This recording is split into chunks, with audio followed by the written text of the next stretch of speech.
The Inquisition cannot remain, Ambassador, if you can't prove it was founded on Justinia's orders. This is an inopportune time, Marquis. More of the faithful flock here each day. But allow me to introduce you to the brave soul who risked her life to slow the magic of the breach. Mistress Lavelan, this is the Marquis d'Aurelion, one of Divine Justinia's greatest supporters. And the rightful owner of Haven. House d'Aurelion lent Justinia these lands for pilgrimage. This Inquisition is not a beneficiary of this arrangement. This is the first I've heard of Haven having an owner outside the Chantry. My wife, Lady Machin of Denerim, has claimed to Haven by ancient treaty with the monarchs of Ferelden. We were honored to lend its use to Divine Justinia. She was a woman of supreme merit. I will not let an upstart order remain on her holy grounds. Interesting, considering the Inquisition was begun by the left and right hands of the Divine. I've seen no written records from Sister Liliana or Seeker Pentacus that Justinia approved the Inquisition. If he won't take her at her word, I'm afraid Seeker Pentagast must challenge him to a duel. What? It is a matter of honor among the Navarrans. Shall I arrange the bout for tonight? No. Perhaps my reaction to the Inquisition's presence was somewhat hasty. We face a dark time, Your Grace. Divine Justinia would not want her passing to divide us. She would, in fact, trust us to forge new alliances to the benefit of all, no matter how strange they might seem.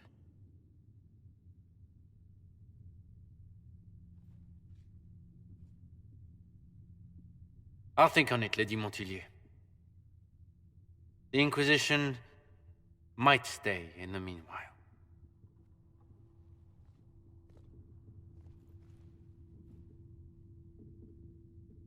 Do the d'Aurelions actually have a claim on this place?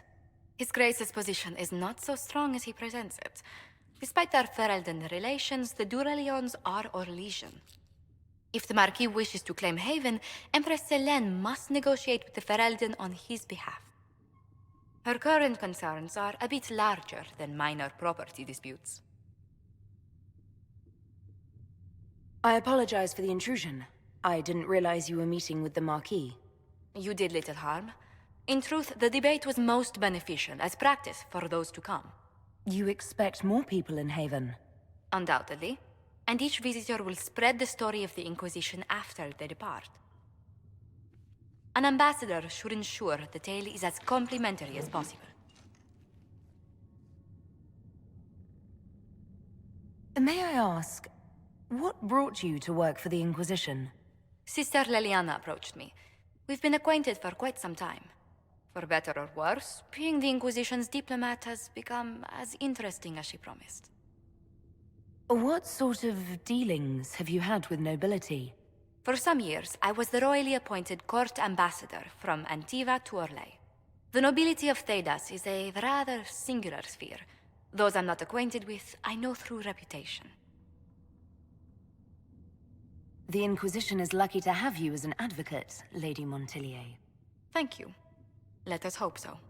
Thedas' politics have become agitated as of late. I hope to guide us down smoother paths. But please excuse me. I've much work to do before the day is done. What may I do for you?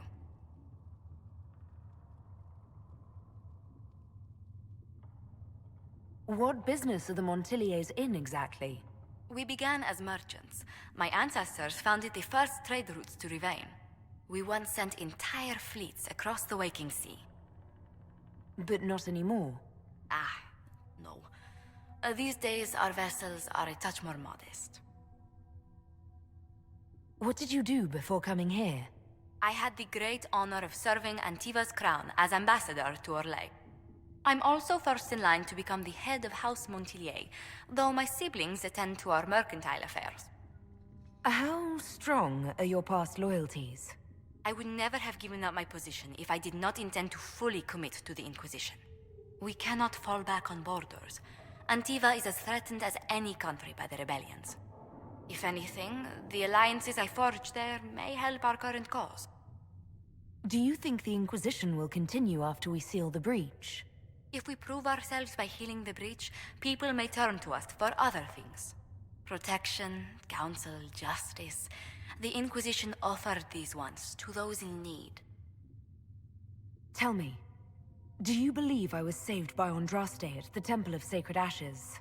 I should much like to believe so, Your Worship.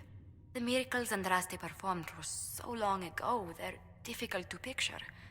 If it were truly her and the Fade who saved you, well, in any case, many already believe you walk in the Maker's light. Let's speak later. Goodbye. What may I do for you? How do you and Leliana know each other? We moved through similar circles in Orlais. I believe we actually met in Val Royeaux. Leliana was quite an accomplished player of the game by then. What exactly do you mean when you say the game? Forgive me. The game refers to the slow duels of influence among the noble and powerful of Orlais. It's a rather light-hearted name for the matter, but Orlesians are fond of playful touches. What exactly does your job entail? I meet with ambassadors from various factions and countries, and cement alliances with them. We are a young cause. Diplomacy is essential to our credibility. Then you speak for the Inquisition with these nobles? I do. Someone must foster goodwill on our behalf, as well as prevent controversy as news of us spreads. How heavily are our actions scrutinized? Make no mistake, every noble house, every throne, is waiting to see what the Inquisition does next. Many are willing to pledge support, if offers are made in just the right fashion. I intend to see that they are. Tell me how you came to work for the Inquisition again. I'd been considering leaving my post in Antiva for a new challenge when Leliana recruited me. There's such unrest in Thedas, and the Inquisition seems a promising method to stop it. It's to everyone's benefit if we prevent the Mage-Templar conflict from spreading further. So was it the prospect of stability that drew you here? The full impact of the Mage Rebellion has yet to be felt, and that was before the death of the Divine. The violence must be curbed before we see it turn to full-scale war.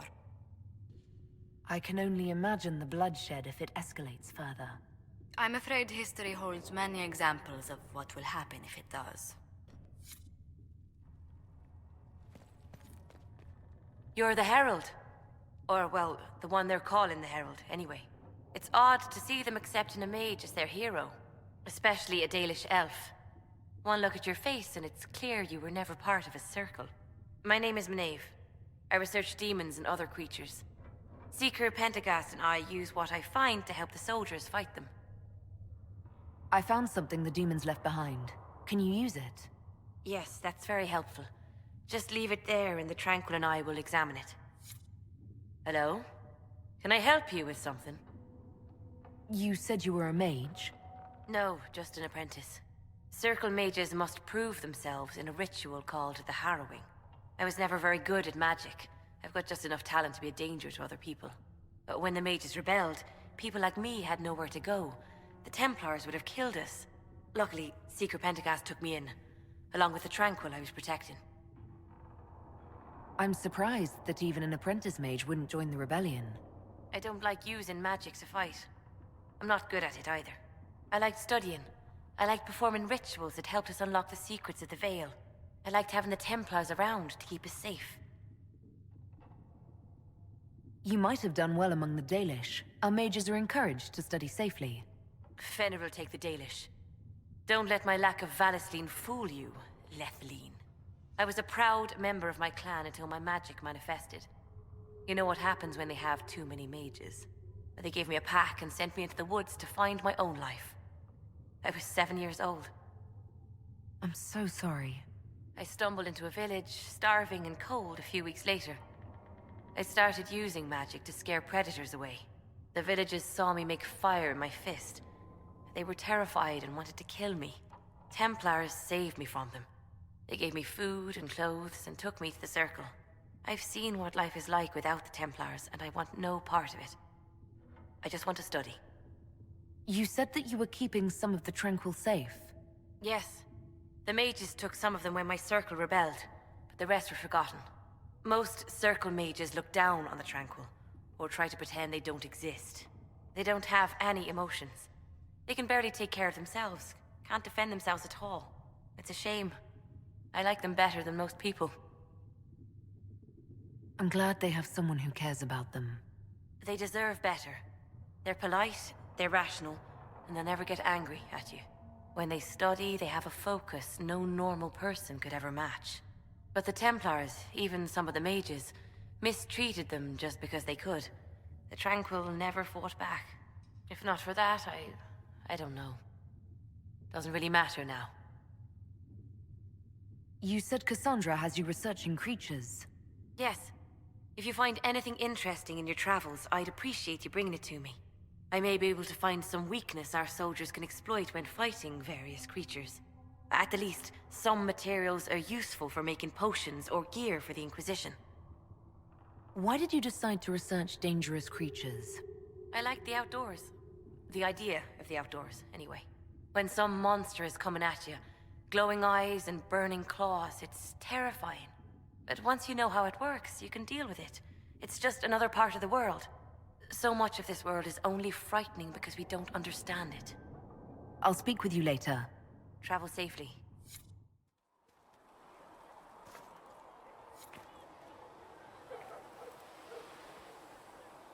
Blessed are the peacekeepers, the champions of the just. Blessed are the righteous, the lights in the shadow. In their blood, the Maker's will is written. Is that what you want from us? Blood? To die so that your will is done? Is death your only blessing? You speak for Andraste, no? What does the Maker's prophet have to say about all of this? What's his game? How is this a game? Do you see the sky? What about the temple ruins? The bones lying in the dust?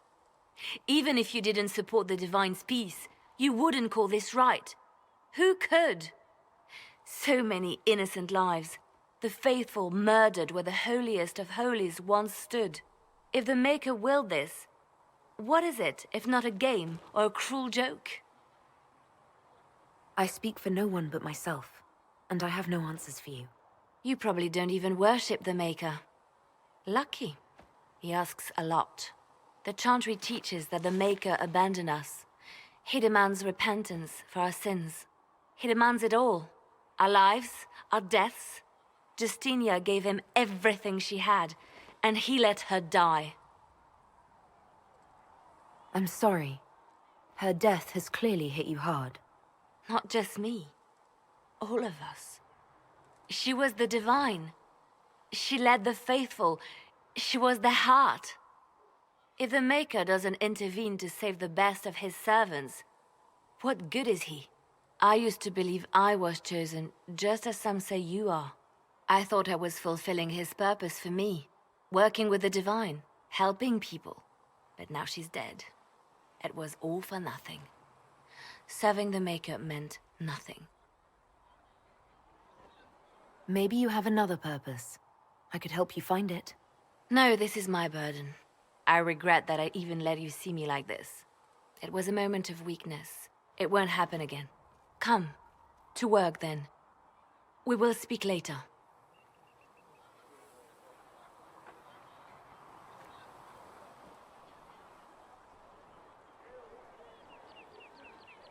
So it's true. Butler has stand on us. I hope my hunch was wrong. You knew him well? Not as well as I thought. Show me the reports. There were so many questions surrounding Farria's death. Did he think we wouldn't notice? He's killed Farria, one of my best agents, and knows where the others are. You know what must be done. Make it clean. Painless if you can. We were friends once. Wait! What are you doing? He betrayed us. He murdered my agent. And you'd kill him, just like that. You find fault with my decision? If he has knowledge, then he's a resource. Use him. He's a loose end who could escape and get word to our enemies. Butler's betrayal put our agents in danger.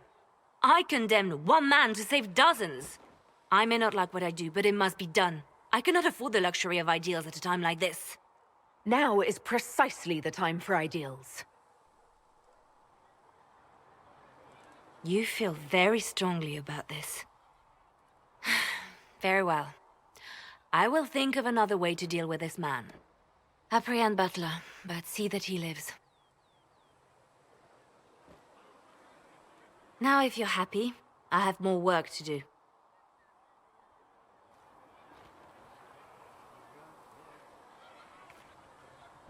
Reports of fade rifts and demons keep coming. The people are terrified, and it's only getting worse. The only thing that will calm their fears now is the hope that someone out there can save them. You have to be that someone. No one else has any power over the rifts. Seal them. Your legend will spread, and Thedas will learn to trust the Inquisition. Why do you want me to seek out the rebel mages? Why do you care? I've known mages. Some of them were better people than me. And yet I'm free and they're not. It's not right.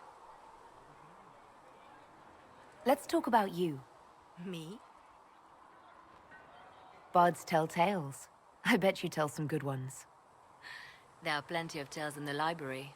Perhaps you should look for them there. What did you do before you worked for the Divine? I was a bard, an Orlesian spy for many years. For a time I also served a small cloister in Lothering. After the Blight, the Divine called on me to oversee her personal network. Can you teach me to be a bard? Being a bard is so much more than being a spy. It involves a keen understanding of politics, the ebb and flow of influence, the great game. The bard's is an intricate dance where a smile can be sharper than any dagger. The best way to learn is to immerse yourself in it. Perhaps when this is all over, I'll teach you. I should leave you to your work. We can always talk later. I'm listening. They called you the left hand of the Divine. That they did? What of it? I'd like to hear about Justinia. What was she like? A friend. A mentor. Like me, she had secrets, made mistakes. It made her human. I think her followers responded to that. Was there something more than friendship between you? You're asking if we were lovers? Typical. I was devoted to her, therefore it must be romantic. Love is common. Love is simple. My bond with Justinia was something greater. She was a sister, a mother, a teacher. So to answer your question, yes, it was more than friendship. How did you and Justinia meet? I met her a long time ago, before she became divine. Before she was Justinia. When I met her, she was Mother Dorothea. I was at my lowest. Broken, lost. And she saved me. No, wait. She hates it when I say that. I saved myself. She just showed me it was possible. We'll talk more later. Did you need something? You seem to know a great many people. I have made friends, and on occasion enemies. It's unavoidable. You have a history with the Warden who entered the Blight, don't you? I count her among my closest friends. She's probably the only person I trust completely. Haven't heard from her in some time. She just disappeared.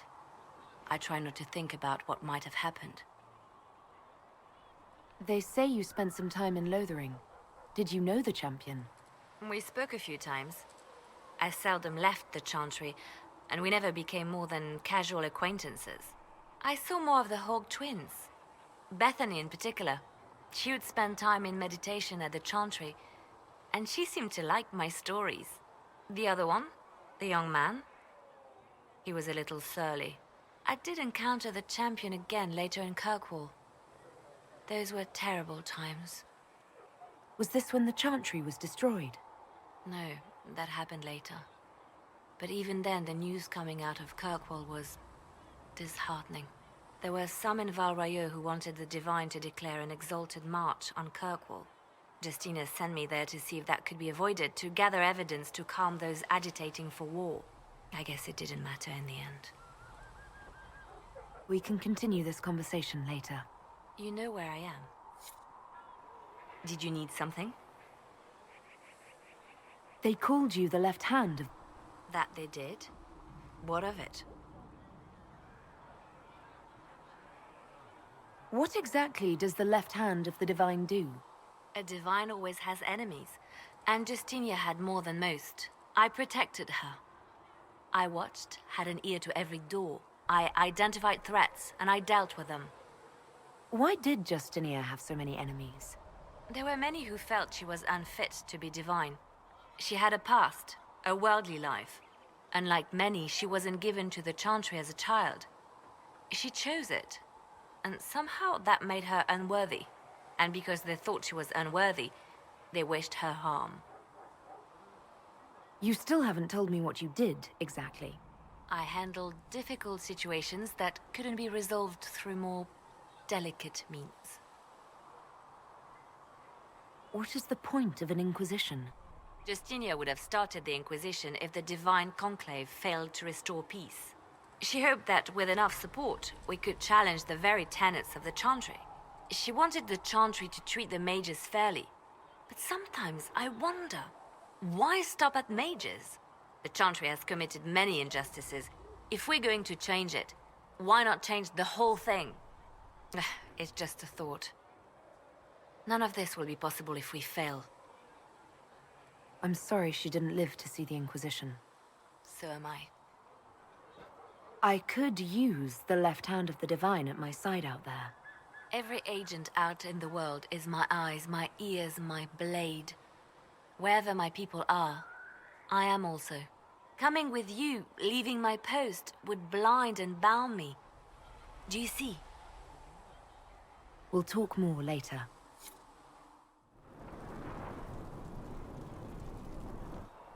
So, now that Cassandra's out of earshot, are you holding up all right?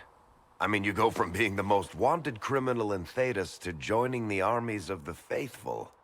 Most people would have spread that out over more than one day.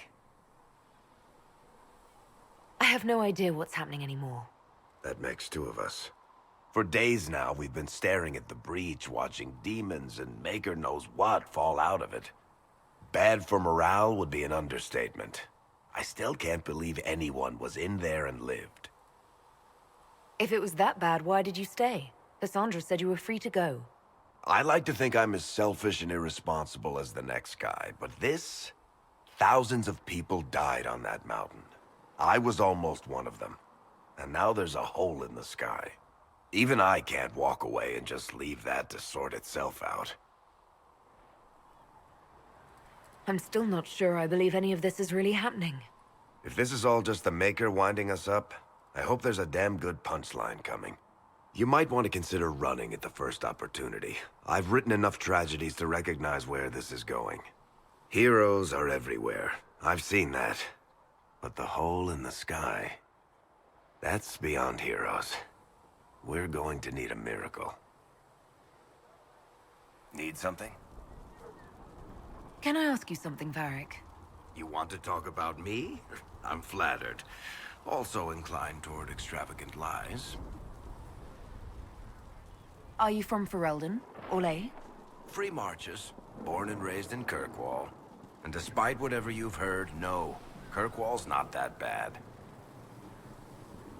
How do you and Cassandra know each other? You heard about the Kirkwall Chantry being destroyed? The guy responsible used to be a friend of mine. The Seeker had questions about that, and I had answers. I'm not clear on your line of work. You're a merchant? I'm a businessman. My family has a seat in the Dwarven Merchants Guild. Merchants buy and sell goods. Businessmen buy and sell stores. In my spare time, I manage a spy network, and occasionally, I write books. If you've run a spy network, why is Leliana our spy master? To be honest with you, she's just a better spy master. The truly great ones can keep their distance. They don't get attached to their people. Me, I always wind up babysitting my informants and worrying about their families. We're in better hands with her. You're an author. What kind of books have you written? I've tried my hands at a few genres. My crime serials are my most popular. Hard in Hightown, guards breaking the rules to get things done. The Tale of the Champion is the most famous thing I've written, or infamous maybe. I started a romance serial once, Swords and Shields, but to be honest, I don't have a knack for romances. Most of my stories end in tragedy. Probably that says something unfortunate about me personally. What sort of shops do you own? Actually, we don't own shops. That was just an example. Mostly we invest in moneylenders. Auction houses, a few mercenary companies, a couple of smithies. I think we own half a beet plantation in Ravane somewhere. Most of that's my brother's doing. Bartrand had business sense. Not much tact, but loads of business sense. Where did you get that crossbow? I've never seen one like it. Bianca? She's one of a kind. There's a hidden shop in Kirkwall called the Black Emporium. I found her in a barrel labeled swag. The owner sold her to me for a ham sandwich and a pair of yellow ruffled pants. Who is she named for? I can't tell you. And the reason for that is? Complicated. It's the one story I'll never tell. We just have to leave it at that. Thanks, Varric. No problem. Need something? The red lyrium we found at the temple seemed to upset you. My brother Bartrand and I sort of discovered red lyrium during an expedition in the Deep Roads. We located an ancient thaig, so old it barely looked dwarven. There was this idol there made of it. Bartrand brought it back to the surface, and, well, everything's gone downhill from there. So what is it? Just another kind of lyrium? The red stuff is lyrium like a dragon is a lizard. It's not just a different color. It has a whole host of weirdness all its own. I've written to every mining cast house in Orzammar. No one's seen this stuff before or knows where it came from. What makes it special? Regular lyrium can mess you up pretty badly, but you have to ingest it for that to happen. Red lyrium messes with your mind when you're just near the stuff. You hear singing, get violent, paranoid, and then it does creepy shit. Makes things float, brings statues to life. I've had a few alchemists studying it in Kirkwall, in shifts. Why do you have red lyrium? My brother kept a sliver when he sold it. I'm pretty sure he held on to it because it was already talking to him. That little shard drove him mad. I had him taken to a sanitarium and eventually found the fragment in his house. We brought the shit to the surface, Bartrand and I. I wanted to find out if there was a way to shut it up. So far, it looks like the answer is no. If red lyrium is as dangerous as you say, why'd you keep it? I've heard that shit singing to me. I know better than anyone how bad it is. In Orzammar, miners keep regular, non-crazy raw lyrium in special lead-lined containers. Actually, it's a huge secret how they're constructed. Keeps surface folk from horning in on the lyrium trade. I pulled a lot of strings and got a smith to build me 4 of them nested inside each other. Nobody gets to study it up close for more than an hour, and they have to wait a week between shifts. I think that's enough on red lyrium. Yeah, not really my favorite subject. Need something? I read your Tale of the Champion, and I have a few questions. That's a pretty common reaction. Go ahead. There's no way Hawk really could have killed the Arashok. It would have started a war with the Kunari.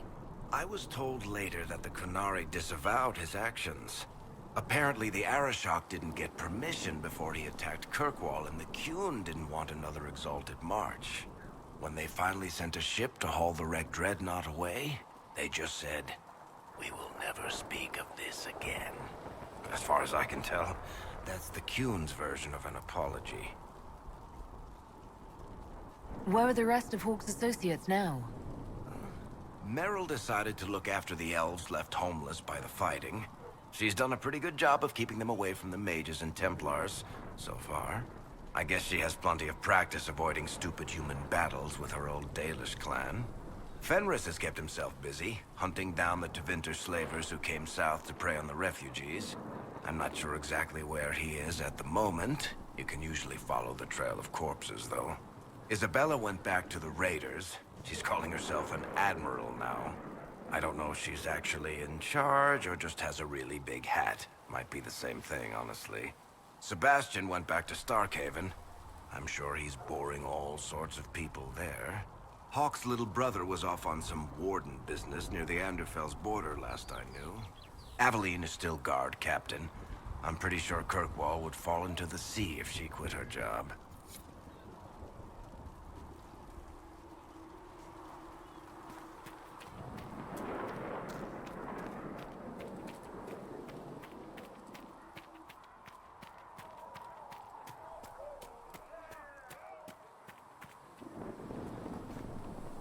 The chosen of Andraste, a blessed hero sent to save us all. Am I riding in on a shining steed? I would have suggested a griffon, but sadly they're extinct. Joke as you will, posturing is necessary. I've journeyed deep into the Fade in ancient ruins and battlefields to see the dreams of lost civilizations. I've watched as hosts of spirits clash to reenact the bloody past in ancient wars both famous and forgotten. Every great war has its heroes. I'm just curious what kind you'll be. What do you mean, ruins and battlefields? Any building strong enough to withstand the rigors of time has a history. Every battlefield is steeped in death. Both attract spirits. They press against the veil, weakening the barrier between our worlds. When I dream in such places, I go deep into the Fade. I can find memories no other living being has ever seen. You fall asleep in the middle of ancient ruins. Isn't that dangerous? I do set wards. And if you leave food out for the giant spiders, they are usually content to live and let live. I've never heard of anyone going so far into the Fade. That's extraordinary. Thank you. It's not a common field of study for obvious reasons. Not so flashy as throwing fire or lightning. The thrill of finding remnants of a 1,000-year-old dream? I would not trade it for anything. I will stay then. At least until the breach has been closed. Was that in doubt? I am an apostate mage surrounded by Chantry forces, and unlike you, I do not have a divine mark protecting me. Cassandra has been accommodating, but you understand my caution. You came here to help, Solus. I won't let them use that against you. How would you stop them? However I had to. Thank you. But now let us hope either the mages or the Templars have the power to seal the breach. Closing the breach is our primary goal, but I hope we might also discover what was used to create it. Any artifact of such power is dangerous. The destruction of the Conclave proves that much. You don't think whatever created the explosion was destroyed in the blast? You survived, did you not? The artifact that created the breach is unlike anything seen in this age. I will not believe it destroyed until I see the shattered fragments with my own eyes. We would do well to try to recover whatever created the breach. Liliana's people have scoured the area near the blast and found nothing. Whatever the artifact was, it is no longer there. In any case, did you need me for anything? I'd like to know more about you, Solus. Why? You're an apostate, yet you risked your freedom to help the Inquisition. Not the wisest course of action when framed that way. I appreciate the work you're doing, Solus. I just wanted to know more about you. I am sorry. With so much fear in the air. What would you know of me? What made you start studying the Fade? I grew up in a village to the north. There was little to interest a young man, especially one gifted with magic. But as I slept, spirits of the Fade showed me glimpses of wonders I had never imagined. I treasured my dreams. Being awake, out of the Fade, became troublesome. Did spirits try to tempt you? No more than a brightly colored fruit is deliberately tempting you to eat it. I learned how to defend myself from more aggressive spirits, and how to interact safely with the rest. I learned how to control my dreams with full consciousness. There was so much I wanted to explore. I gather you didn't spend your entire life dreaming. No. Eventually, I was unable to find new areas in the Fade. Why? 2 reasons. First, the Fade reflects the world around it. Unless I traveled, I would never find anything new. Second, the Fade reflects and is limited by our imaginations. To find interesting areas, one must be interesting. Is this why you joined the Inquisition? I joined the Inquisition because we were all in terrible danger. If our enemies destroyed the world, I would have nowhere to lay my head while dreaming of the Fade. I wish you luck. Thank you. In truth, I've enjoyed experiencing more of life to find more of the Fade. How so? You train your will to control magic and withstand possession. Your indomitable focus is an enjoyable side benefit. You have chosen a path whose steps you do not dislike because it leads to a destination you enjoy. As have I. Indomitable focus? Presumably. I have yet to see it dominated. I imagine that the sight would be fascinating.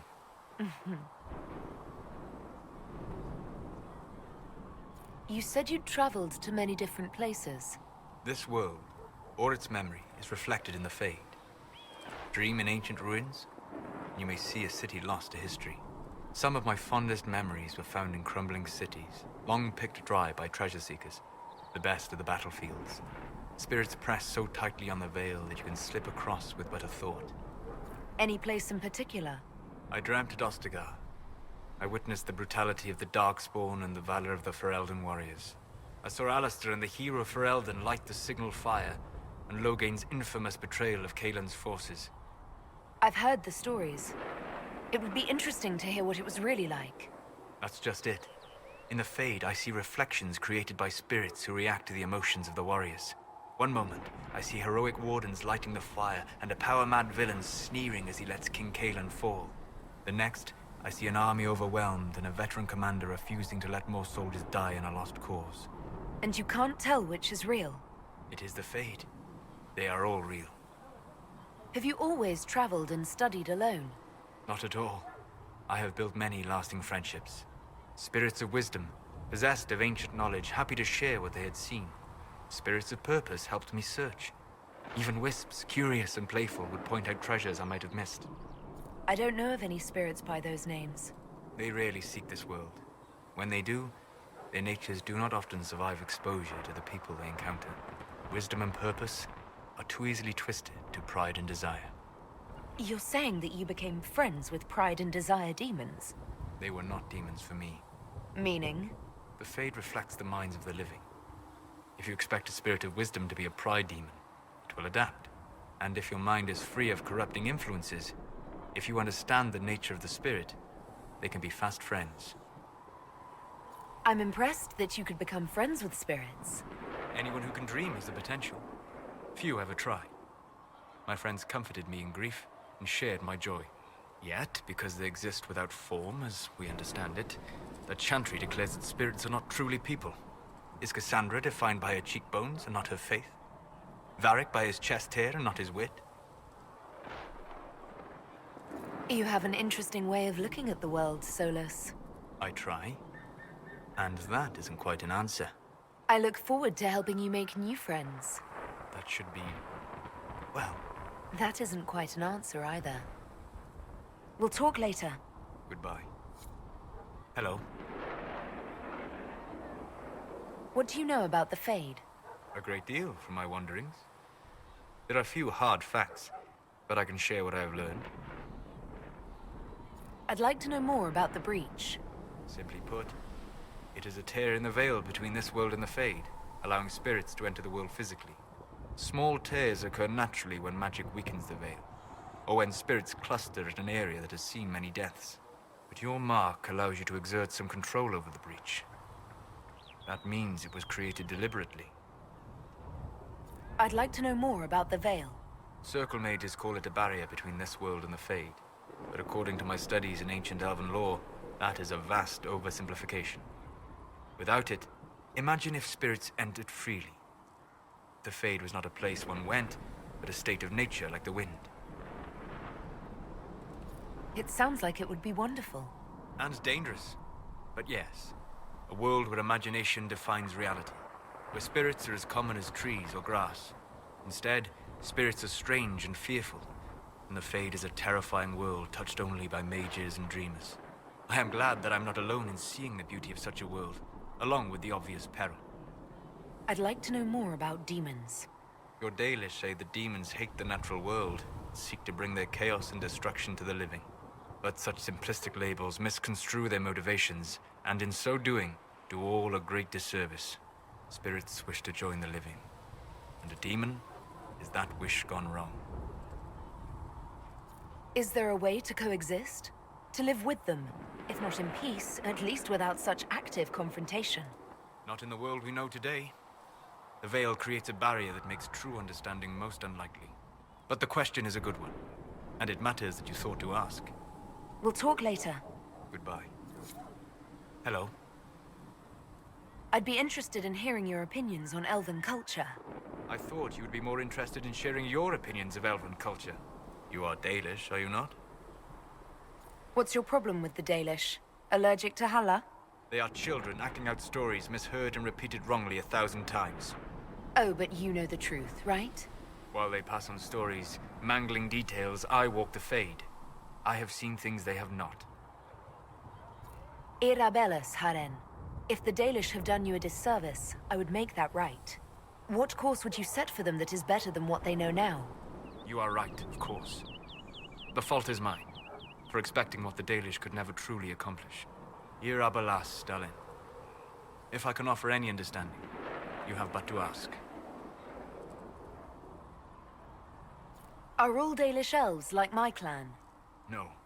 Your clan was unique in having enough interest in human affairs to send you to spy upon the Divine's meeting.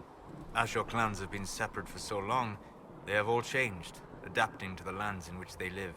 Some are no more than bandits, others trade freely with humans, and some have disappeared entirely into the forests. What can you tell me about elves living in human cities? The culture in alienages or among the slaves of Tevinter is like any of the impoverished and powerless. They cling to memories of a better past, and practice a few rituals to distinguish themselves from humans. I'd like to know more about the elves from before our time. The Dalish strive to remember Hallam Shiral, but Hallam Shiral was merely a fumbling attempt to recreate a forgotten land. Arlathan.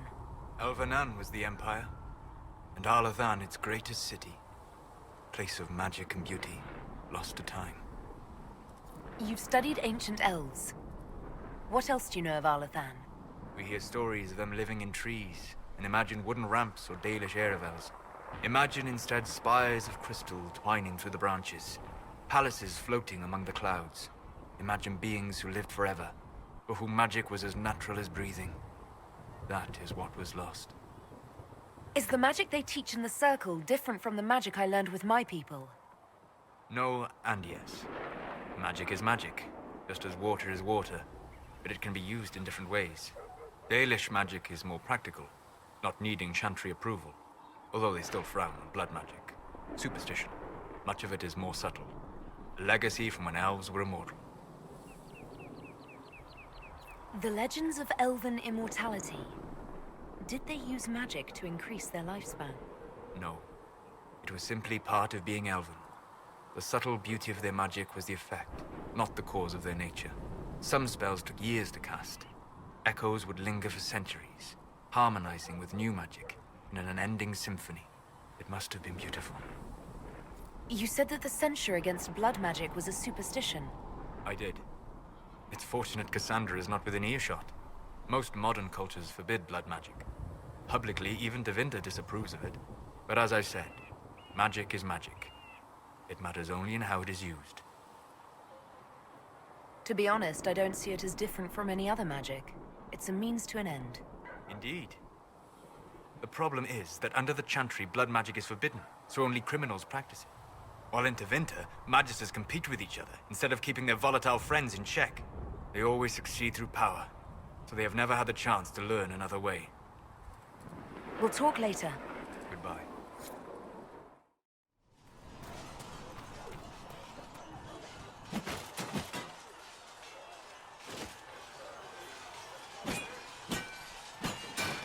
I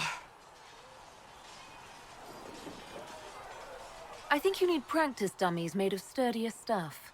That would be nice. Like maybe iron. Did I do the right thing? What I have set in motion here could destroy everything I have revered my whole life.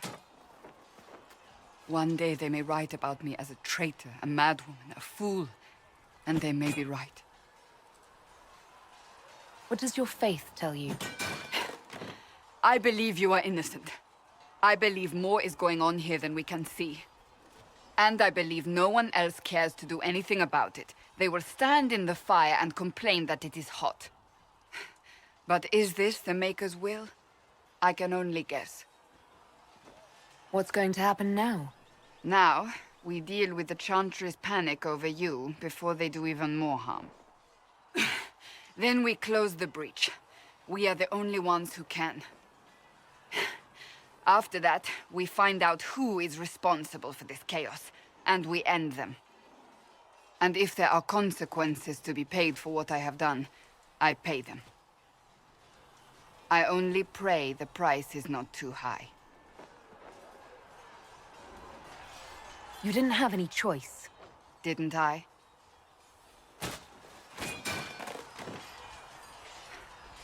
My trainers always said, Cassandra, you are too brash. You must think before you act. I see what must be done, and I do it. I see no point in running around in circles like a dog chasing its tail. But I misjudged you in the beginning, did I not? I thought the answer was before me, clear as day. I cannot afford to be so careless again. It wasn't like you had no reason to suspect me. I was determined to have someone answer for what happened. Anyone.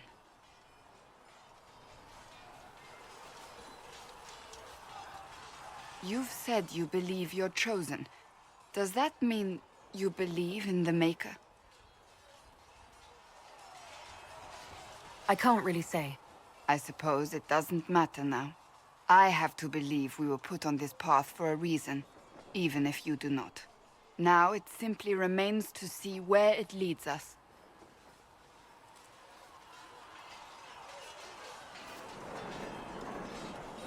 It occurs to me I don't actually know much about you. What do you want to know? I'm not sure. Where are you from? I thought you knew that. I suppose I could ask Liliana. She has collected a frightening amount of information on you. But I don't want to ask her. I want to hear it from you. My clan never stayed in one place for long, though we primarily roamed the free marches. Oh? I didn't think your people roamed that far north. But clearly I'm mistaken. I'm told some members of your clan might still be alive. Do you intend to go back? Wherever I am is home enough for me. That's how I feel now, after years of tending to business for the Divine. I'd like to get to know you better. You would? Is that a problem? Not entirely. I'm just curious as to your motivation.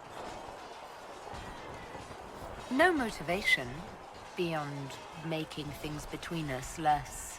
Antagonistic? Exactly. As you wish.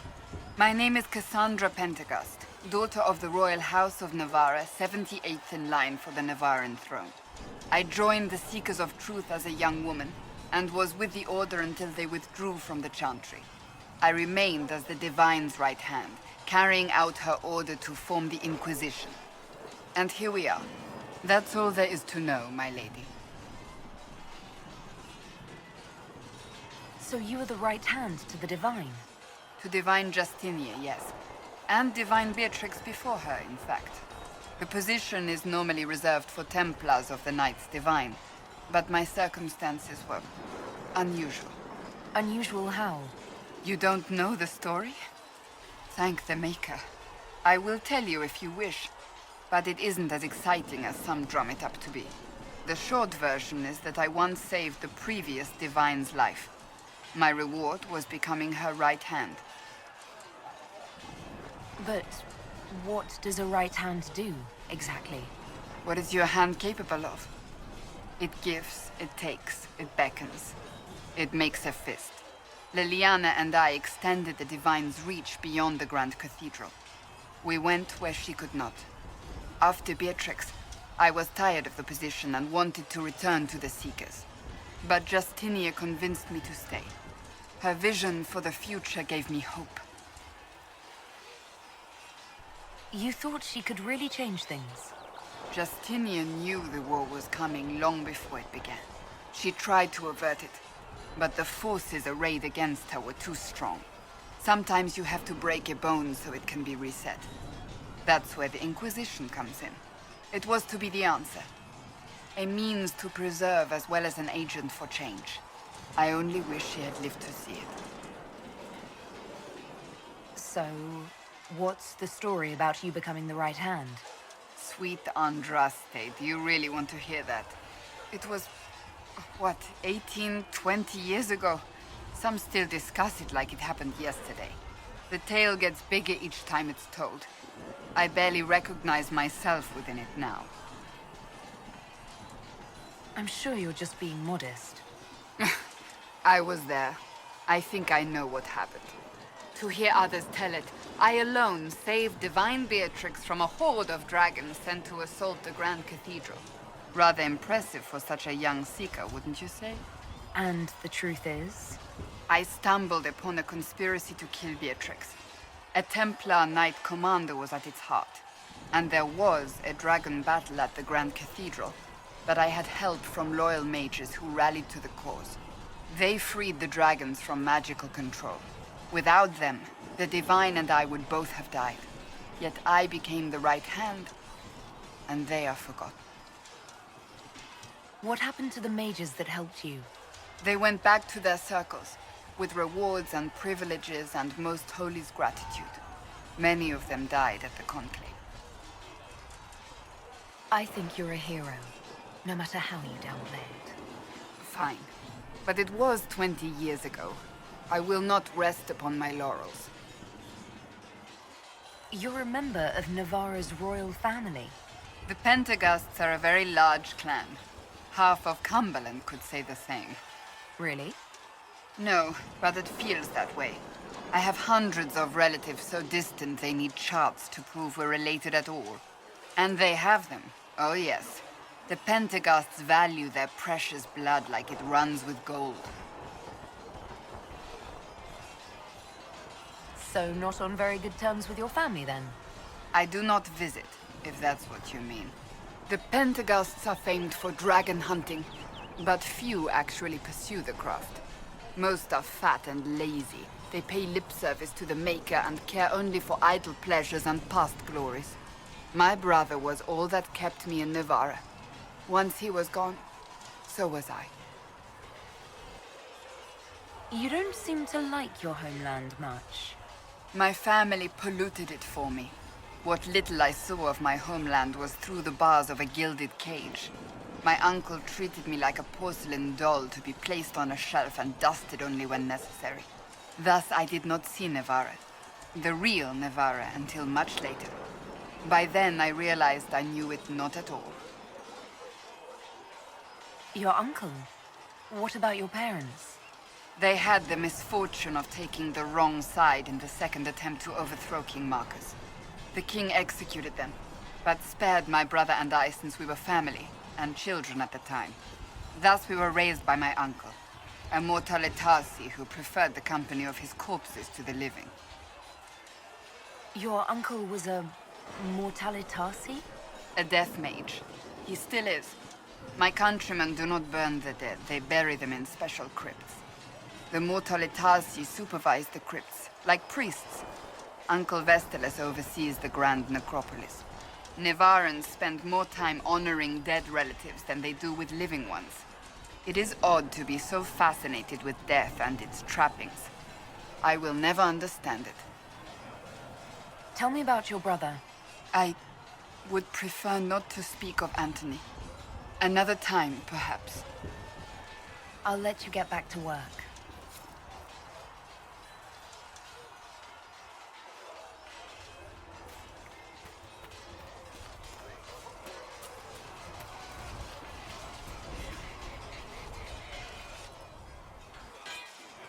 You there. There's a shield in your hand. Block with it. If this man were your enemy, you'd be dead. Lieutenant, don't hold back. The recruits must prepare for a real fight, not a practice one. Yes, Commander. We've received a number of recruits. Locals from Haven and some pilgrims. None made quite the entrance you did. At least I got everyone's attention. That you did. I was recruited to the Inquisition in Kirkwall myself. I was there during the Mage Uprising. I saw firsthand the devastation it caused. Sir. Cassandra sought a solution. When she offered me a position, I left the Templars to join her cause. Now it seems we face something far worse.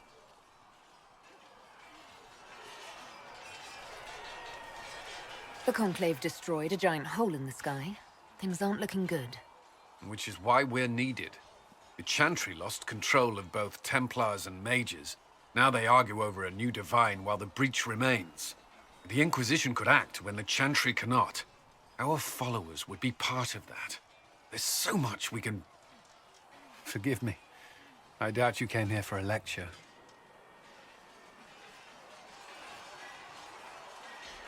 You've given this a lot of thought. I know what happens when order is lost, and action comes too late. There's still a lot of work ahead.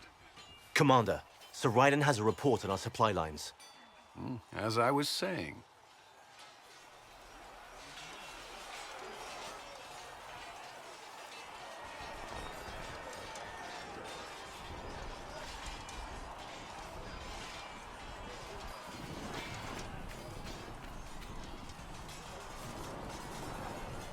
Was there something you needed? I should get to know you better. We are working together after all. What would you like to know? All right. Where are you from? I grew up in Ferelden, near Homley. I was transferred to Kirkwall shortly after the Blight. This is the first I've returned in almost 10 years. You haven't seen Ferelden in 10 years. Are you glad to be back? I was not sorry to leave at the time. I did not expect to return. Now, between the Divine's murder and the breach, I've arrived to find nothing but chaos. What was Kirkwall like? While I was there, Canary occupied and then attacked the city. The Viscount's murder caused political unrest. Relations between Mages and Templars fell apart, an apostate blew up the Chantry, and the Knight Commander went mad. Other than that, it was fine. What happened between Kirkwall's Mages and Templars? You were at the Conclave. You must have heard people speak of it. Yes, but you were there. There was tension between Mages and Templars long before I arrived. Eventually, it reached a breaking point. There was fighting in the streets. Abominations began killing both sides. It was a nightmare. What happened then? The Templars should have restored order, but Red Lyrium had driven Knight Commander Meredith mad. She threatened to kill Kirkwall's champion, turned on her own men. I'm not sure how far she would have gone. Too far. So you opposed her? I stood with the champion against her, in the end. I should have seen through Meredith sooner. Varric's from Kirkwall. Did you two know each other? I knew he was friends with the champion of Kirkwall, but little else. We've spoken more since I joined the Inquisition, largely at Varric's insistence. Apparently, I spend too much time with a serious expression on my face, and it's bad for my health. You were in Ferelden during the Blight. Did you fight Darkspawn? No. I was stationed at Ferelden's Circle Tower. The Circle had troubles of its own. I remained there during the Blight. What happened at the Circle Tower? Few who survived the Blight have fond memories of that time. I would prefer not to speak of it. I'll let you return to your work. Another time, then.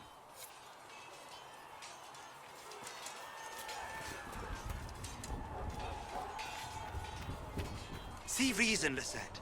We cannot stay here. Why not? Because we're Templars. What does that even mean anymore? That we splinter and fight amongst ourselves instead of protecting the mages? Better that than stay here with this Inquisition. You're awfully quick to dismiss the people who saved your life, Matrin. You're the one they're calling the Herald. If you know a way to make them stop, I'm all ears. I don't. These things have a way of taking on their own life. But I'm glad it has not run to your head. I did not join the Order to adjust my faith so easily.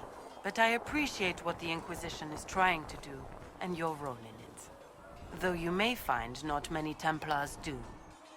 We're a distrustful lot by nature. You're not going to rejoin the Order? When the temple went up, your forces rescued those few of us still alive. My life is a debt I intend to repay, however I can. Do you have any idea what caused the explosion?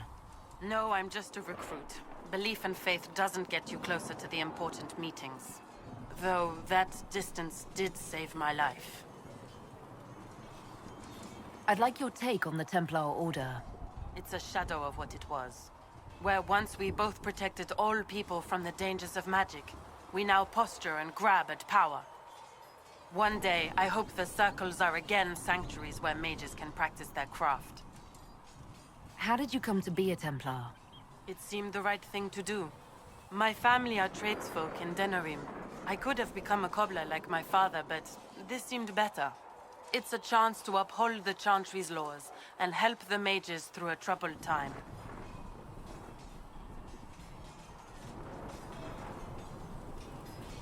Not every Templar feels that way.